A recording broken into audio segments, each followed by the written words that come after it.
Welcome to another Kings of War 3rd Edition Battle Report. Kingdoms of Men versus Ratkin. 1995 points. Scenario was Plunder. Alright. So this is my Ratkin army. Not one of my best efforts as far as army design. But I was playing against my friend Polly, and I didn't know what kind of army he brings, so I just kind of brought a generic army. And so I had a spear horde with plague pots, a warrior horde with plague pots, spear warrior regiment, 3 warrior regiments, a shock troops horde with blood of the old king and plague pots, a shock troops horde with sanguinary scripture and plague pots, a swarm crier with loot, another swarm crier just by himself, a war chief on a flea bag, the Master Scurrier with the Wings of Honey Maze, and 2 weapons teams. As you can see, we're playing Plunder. There's a bunch of objectives. Each person picks one to be their 2-point objective. Then the other 2 are 1-point objectives. Then there's another one in the middle that can't be moved, and that is the little rock thing that we've put there to mark that position. The Kingdoms of Men on the left flank, I think they had the Instigator with Wings of Honey Maze, a horde of militia, an assassin with scout, general on a winged beast, a unit of spearmen, a horde of spearmen, a horde of halberdiers, polearms, a ballista, giant, another ballista, another unit of militia, another giant, the mage with the boomstick, a regiment of archers, and the last one I believe is a regiment of polearms. But I'm not absolutely positive because it really never got in the game. For the Ratkin, from left to right, I had the weapons team, which was a dumb location for him, and a unit of warriors, a horde of warriors with the swarm crier behind it, a unit of spears that are on the wall there, the war chief on the flea bag, the tunnel runners regiment, then one of the shock troop regiments. I think that was one of the blood of the old king. Another warrior unit behind them is the crier with the loot, and then another shock troop horde. This one had the sanguinary scripture, then another unit of warriors, and then the unit of spearmen, and lastly another weapons team. Alright, the Kingdoms of Men got the first turn. The winged beast moved up and kind of angled. Both of the I guess one of them is the Instigator and one of them is the Assassin, moved up behind the woods to take some cover there. The polearms moved forward 12 inches. The spears kind of angled to move over to support since I was deployed so wide, which was again a mistake. But everything else just kind of moved up the middle. The giant moved up into the water. Everything else moved up. The boomstick guy wiped out my. He only did like 1 or 2 wounds to it, but then rolled amazing and just wiped out my weapons team before it ever fired. And my lesson learned of the day is to make sure that you put them behind your forces before you advance with them, because my goal was to charge into melee and then back out and then let those guys hose them with shooting, because my troops normally don't hurt anything. So my bad and my mistake. The Ratkin moved forward rather boldly, trying to get to the objectives first and get them to start heading back the other direction. I moved the war chief out to maybe charge into the one of the ballistas. I thought, well, he's not going to waste his giant on that. Well, that was probably my mistake. So anyway, my assassin, he moved forward up behind the hill. Probably when it was my turn next time, I should have done something different with him, but we'll see that in a second. The rest of the army just moved up and stayed online. I did move up and shoot at one of the guys up there, rolled 3 hits, and didn't roll any wounds. So I thought maybe I could waver the not the Instigator, but the Assassin with just a few hits, but it didn't happen, so wasted time. All right, on my far right, the um, giant charged into my spearman, doing 4 wounds. Something did 6 wounds to my warrior unit. It had to have been, I'm pretty sure it had to have been a combination of the boomstick and the archer regiment, but that seems like a disproportional amount of damage. In the middle, my one of my shock troop units took 1 wound. Over on the left, he flew his general and wee beast behind my army. The assassin and the instigator, of course, took out my weapons team right off the bat. Um, and that was kind of it for the turn. The giant did take out my war chief, which was a dumb move on my part. I just sacrificed him for nothing. So, anyway, didn't play very well, and everything else that goes with it. Okay, we're going to jump ahead to the Ratkin on turn 3. Kind of give you a rundown here. Over on the very left, his assassin and his instigator charged into my warriors and did 8 wounds, despite being, I think they were even hindered. It was amazing, and wavered that unit. So that was kind of unforeseen on my part.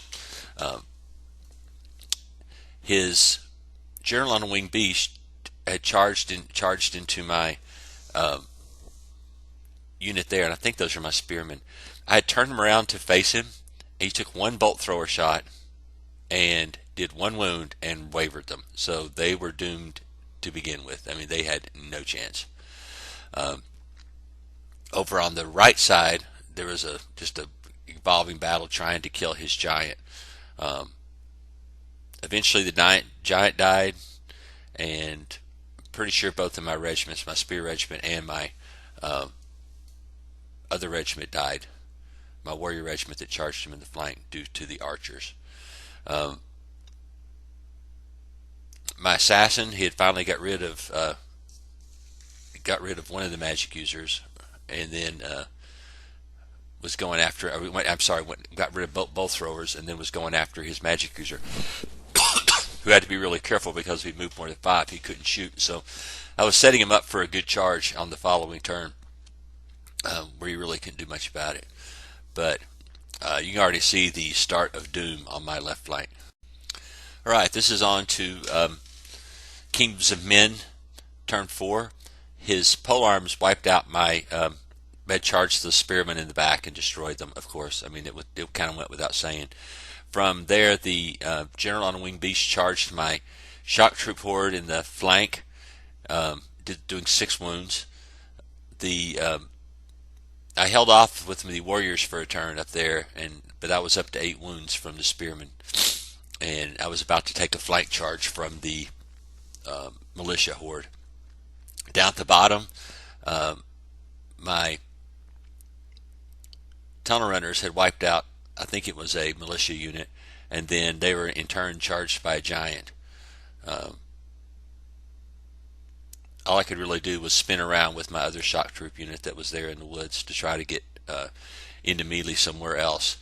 At this point I had 1 objective, or actually I had 2. I had a 2 and a 1, and I was doing really well on the one in the middle. Where I thought I was. So the game wasn't out of reach yet, and had a lot of stuff that was still going on. The giant, I think, was wavered from the last time, but then I believe he dies on the next turn, but we'll find out. Alright, this is Ratkin turn 4. The shock troops countercharged the general on winged beast and killed him, which was great. Now I'm holding the middle objective. I've got a 1 on this side. I've still got a 2 on the left side, but I was pretty sure that I was going to be able to charge and kill the archer regiment that had the 2. So I wasn't really feeling too bad at this point. My tunnel runners did great and put 10 wounds on the giant, which was outstanding. I didn't really expect that since I was hell, I probably wasn't hindered now that I think about it, since it was a countercharge. But anyway, so I mean, here I am on turn 4, and it's not looking as horrible as I thought it would be at this point. But my unit over on the left flank is just about to get flank charged by a militia horde, and in the middle, my shock troops had popped their plague pots and was getting ready to receive the charge of those pole arms. And normally I would have thought I could have, normally I'd be pretty positive about the outcome of that there. So I mean, I was not in horrible shape at this point in time. So, but we'll have to see what happens on turn 5. All right, so we get to the Kingdoms of Men turn 5, and the world went pear-shaped. His pole arms unit charged in and destroyed the shock troops horde. Even despite of the plague pot on him, and I never would have thought it would have happened to me. But he rolled, I think he rolled an 11 on top of that with the wounds he caused, which he rolled an insane amount of wounds on top of that. The giant decided he would go off, and he destroyed my chariots. I'm sorry, tunnel runners. But the thing about the tunnel runners, their morale is not that high anyway. But I did have that horde of shock troops next to him to bolster him up. But he rolled, anytime there was a dice roll this game, it did not go well for me. And over on the right flank, I could have potentially got one of the twos back over there. But after losing my shock troop horde in the middle, the game was over. So we just called it at that point. Like I said, I really thought that I could have held that one and then maybe got the two back over on the right-hand side and at least tried to get a draw out of it. But that just wasn't to be. And the losing the chariots, I mean, I really thought maybe I could back the chariots up and move into the middle and try to at least contest that objective. But like I said, the dice just were not with me today, and that's the way it went. All right, here's some of my final thoughts of the game. First thing is Polly is a really, really good player. Veteran players, played a lot of years. Every mistake I made, he just sucked it up and spit it right back out at me. So got to say great things about my opponent. One of the things this game that screwed me up is I really have not ever learned how to deal with large flyers. And the general on a winged beast is not that great of a large flyer. He is not bad. He's just not fantastic like a dragon or the scud for the Ratkin. And in retrospect, I should have just probably set up in one corner of the table, just packed together where I couldn't really give a flank to anybody, and went for there. I'll think about it next time and do it. The other deployment mistake was there was no reason for those two weapons teams to be hanging out in the open like that. There was no reason at all because they weren't going to shoot on the first turn anyway. Next mistake, War Chief, thinking I could just zing across the middle of the table and kill that bolt thrower, and then got charged by the giant. Again, my bad. So, on top of everything else, Polly's dice were insane. I mean, he wavered my spear horde with one wound and wavered it, and then they were trapped with their back to the to his other horde. And yeah, he would have charged me in the rear with his general again, but I might have been able to survive that. But the pole arms in the front, but that would have been a hindered charge to the front, and I don't know. It's just bad. I mean, the thing is that that unit never did anything the whole game. It died before it even had a chance to do anything. So again, my bad on messing up with this stuff. But like I said, the flyers are just something that I'm going to have to master. I mean, one flyer and I just fold like a bunch of wet tissue. So either I'm going to have to up the magic and shooting a little bit, to protect my backfield, or I'm going to have to do something else to, like I said, deploy in a corner, do something along those lines to minimize the flyers. One thing that he did that was really, really, really good was the flying instigator, and then he gave the assassin the scouting item, and so he was right up on me since he had the first turn. He was right on me on the first turn with those two guys, and those two managed to basically destroy a regiment of warriors by themselves. And in theory, they should, because they cost more than a regiment. I mean, a regiment of warriors is only 85 points, so they should have killed them just because of the points. But it was shocking to me how quickly they did it, and so that kind of ended my plans there.